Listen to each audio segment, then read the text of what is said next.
Hello. My name is Sarah. I am a student and I love learning English. Today, I will tell you about my day. I used many different expressions. These expressions are very useful in daily life. Let me share my experiences with you. I will also give you many examples so you can learn and practice. All the best. This morning, my friend Anna was going to an important job interview. She looked a little nervous. I smiled and said, "All the best, Anna. You will do great." She thanked me and left. We use all the best when we wish someone good luck and success. For example, if your friend has an exam, you can say, "All the best." If your cousin is starting a new job, you can say, "All the best." Do not beat around the bush. At lunch, my friend Emma wanted to tell me something, but she was speaking very slowly and not getting to the point. I said, "Emma, do not beat around the bush. Just tell me what happened." We use "do not beat around the bush" when we want someone to talk directly without wasting time. For example, if someone is giving too many details, you can say, "Do not beat around the bush." If your teacher asks a question and a student talks too much, the teacher may say, "Do not beat around the bush." I am tongue-tied. Today in class, the teacher asked me a question, but I was so nervous that I could not speak. I said, "I am tongue-tied," and the class laughed.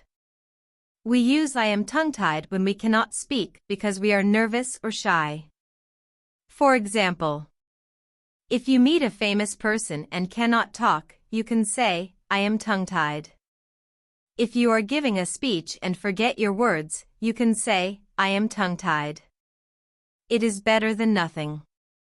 I wanted a chocolate cake, but my mom only had vanilla. She said, "Sorry, Sarah, but it is better than nothing." We use "it is better than nothing" when something is not perfect, but still good enough. For example, if you want a big present but get a small one, you can say, "It is better than nothing." If you miss the bus but can take a taxi, you can say, "It is better than nothing."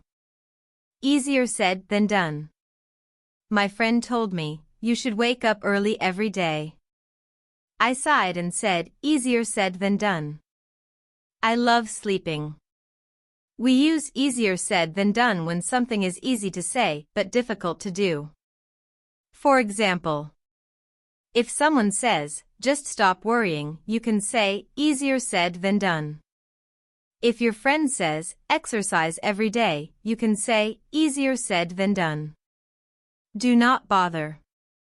I asked my mom if she needed help cleaning the kitchen. She smiled and said, "Do not bother, Sarah. I can do it myself." We use "do not bother" when we tell someone that they do not need to do something.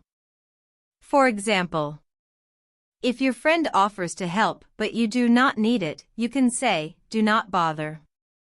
If someone asks if they should bring a gift, you can say, "Do not bother." I do not know what to say. My best friend gave me a surprise birthday gift. I was so happy and shocked that I said, "I do not know what to say." We use "I do not know what to say" when we are surprised or do not have the right words. For example, if someone gives you great news, you can say, "I do not know what to say." If you win a big prize, you can say, "I do not know what to say." Have fun. My brother was going to a party. Before he left, I said, "Have fun." We use "have fun" when we wish someone to enjoy their time. For example, if your friend is going on vacation, you can say, "Have fun." If your little sister is going to play outside, you can say, "Have fun." Have a nice working day. My dad was leaving for work in the morning. I smiled and said, "Have a nice working day." He thanked me and left. We use "have a nice working day" when we wish someone a good day at work. For example, if your mom goes to work, you can say, "Have a nice working day." If your friend has a long shift, you can say, "Have a nice working day." It is almost finished. In the evening, I was doing my homework. My mom asked, "Are you done?" I said, "It is almost finished. Just 5 more minutes." We use "it is almost finished" when something is very close to being completed. For example, if you are cooking and someone asks, "Is it ready?" you can say, "It is almost finished." If your teacher asks, "Is your project done?" you can say, "It is almost finished." That was my day. I used many expressions. Now, I know when to use them. Do you use these expressions too? Practice them every day and you will improve your English.